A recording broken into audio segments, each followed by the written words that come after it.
కావాలనే మీ కలను నెరవేర్చుకోండి. సంప్రదించండి హెగ్డే ఫెర్టిలిటీ, హైదరాబాద్, తెలంగాణ.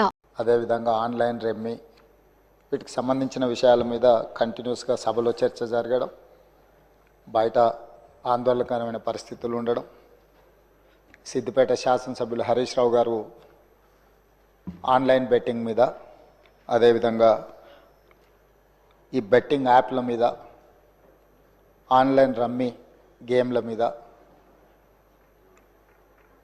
ప్రభుత్వం చర్యలు తీసుకోవాలి. పేదలకు తీరని నష్టం జరుగుతుంది. పేదలు బెట్టింగ్ యాప్లతో బలవుతున్నారు, ఆత్మహత్యలు చేసుకుంటున్నారు, రకరకాల ఆందోళనలు చేపట్టడం జరిగింది, మాట్లాడడం జరిగింది. అధ్యక్ష గత ప్రభుత్వమే 2017లో ఆన్లైన్ బెట్టింగ్ కానీ ఆన్లైన్ యాప్ వీటన్నిటి మీద నిషేధం చేస్తూ చట్టం తీసుకొచ్చింది. చట్టం చేశాం కానీ దాన్ని పకడ్బందీగా అమలు చేసే విషయంలో మరి గత ప్రభుత్వంలో కొంత నిర్లక్ష్యం జరిగింది. ఈ మధ్యకాలంలో అది చాలా వేగంగా తెలంగాణ రాష్ట్రంలో దుర్వినియోగం జరుగుతుంది. అందుకే అధ్యక్ష తమరి ద్వారా ఇది పక్క రాష్ట్రాలు, దేశము, ఇతర దేశాలు ఈ నేరం ఒక రకంగా అంతర్జాతీయ స్థాయిలో, రాష్ట్ర స్థాయి నుంచి మొదలు పెడితే అంతర్జాతీయ స్థాయి వరకు వివిధ రకాల సంస్థలు, వ్యక్తులు, రకరకాల దేశాలకు సంబంధించిన నేరగాళ్ళు అందరూ కూడా ఇందులో పాల్గొంటున్నారు. ఇది ఏదో టెంపరీగా ఒక పోలీస్ స్టేషన్లోనో లేకపోతే ఒక పరిధిలో మనం విచారణ చేస్తే దీనికి ఈ సమస్యకు సమూలమైన పరిష్కారం కనుగొనే పరిస్థితి లేదు. కాబట్టి ఈ ఆన్లైన్ బెట్టింగ్ కానీ ఆన్లైన్ ఈ యాప్లు కానీ లేకపోతే ఆన్లైన్ రమ్మీ లాంటి గేములు డిజిటల్లీ ఈ గేమింగ్ ఏదైతే జరుగుతుందో, ప్రధానంగా బెట్టింగ్ ఏదైతే జరుగుతుందో దీని పట్ల రాష్ట్ర ప్రభుత్వము అప్రమత్తంగా ఉండాలి, కఠినంగా వ్యవహరించాలని నిర్ణయం తీసుకున్నది. అధ్యక్ష నేను ఎవరి మీద ఆరోపణలు లేకపోతే ఎవరు ఏ పరిస్థితిలో వీటిని ప్రత్యక్షంగా పరోక్షంగా అనుమతించారు, ప్రోత్సహించారు ఎక్కువ వివరాల దగ్గర నేను వెళ్ళదలుచుకోలేదు.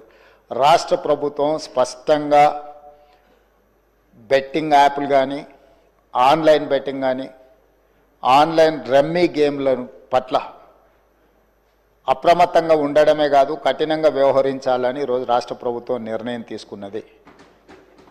దీన్ని నిరోధించడానికి, నిషేధించడానికి అవసరమైన చర్యలు తీసుకోవడానికి ఒక స్పెషల్ ఇన్వెస్టిగేషన్ టీం, వీలైతే సిబిసిఐడి కానీ లేకపోతే అధికారులతో సమీక్ష చేసిన తర్వాత ఒక స్పెషల్ ఇన్వెస్టిగేషన్ టీంని వేసి కఠినంగా వ్యవహరించాలని చెప్పి ఈరోజు రాష్ట్ర ప్రభుత్వం నిర్ణయం తీసుకున్నది. అధ్యక్ష అదేవిధంగా గతంలో చేసిన చట్టంలో దీంట్లో ప్రధానంగా 2 సంవత్సరాల కంటే మించి శిక్ష కూడా లేదు.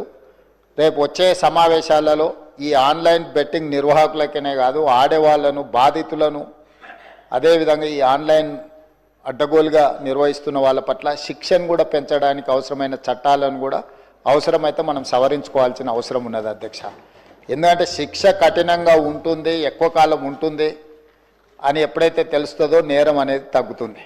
కాబట్టి దీనికి సంబంధించి పూర్తి స్థాయిలో ప్రభుత్వం చర్యలు తీసుకోవాలని, అదేవిధంగా గుట్కా ఇట్లాంటివి కూడా నిషేధిత పదార్థాలను కూడా ఈరోజు మార్కెట్లో బాగా సరఫరా జరుగుతున్నట్టు మా దృష్టికి వచ్చింది. అధ్యక్ష వీటి పట్ల కూడా మేము అప్రమత్తంగా ఉండాలని ప్రభుత్వం నిర్ణయం తీసుకున్నది.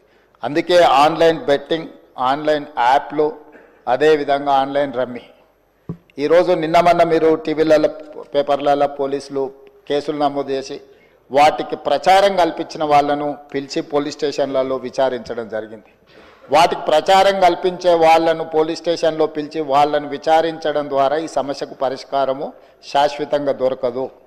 వీటిని నిర్వహించే వాళ్ళు, వీటిని ప్రమోట్ చేసేవాళ్ళు, చివరికి ఈ యాప్ల ద్వారా లబ్ధి పొందుతున్న వాళ్ళను వీళ్ళందరినీ పూర్తి స్థాయిలో విచారించి కఠినమైన చర్యలు తీసుకున్నప్పుడే ఈ సమస్యకు పరిష్కారం దొరుకుతుంది. అధ్యక్ష అందుకే దీన్ని పూర్తి స్థాయిలో విచారించాలంటే పక్క రాష్ట్రాలు, పక్క దేశాలలో కూడా విచారణ చేయాల్సిన పరిస్థితులు ఉంటాయి.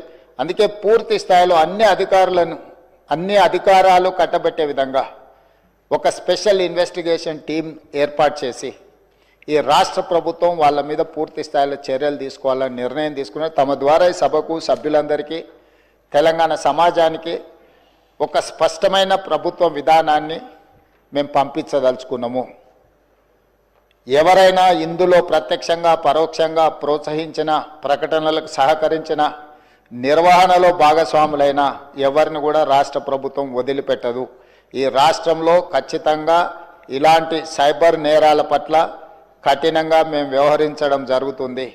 రాష్ట్ర ప్రభుత్వం అప్రమత్తంగా ఉంటుంది, ఇలాంటి నేరగాళ్ల పట్ల కఠినంగా వ్యవహరిస్తుంది. ఈ సభ ద్వారా సభ్యులందరికీ నేను ఈ ప్రకటన ద్వారా ఒకే మాట చెప్పదలుచుకున్నా, స్పెషల్ ఇన్వెస్టిగేషన్ టీంను ఏర్పాటు చేస్తున్నాము. తద్వారా అందరినీ కఠినంగా అణచివేయడమే కాకుండా చర్యలు తీసుకుంటామని తమ ద్వారా తెలియజేయదలుచుకున్నా అధ్యక్ష.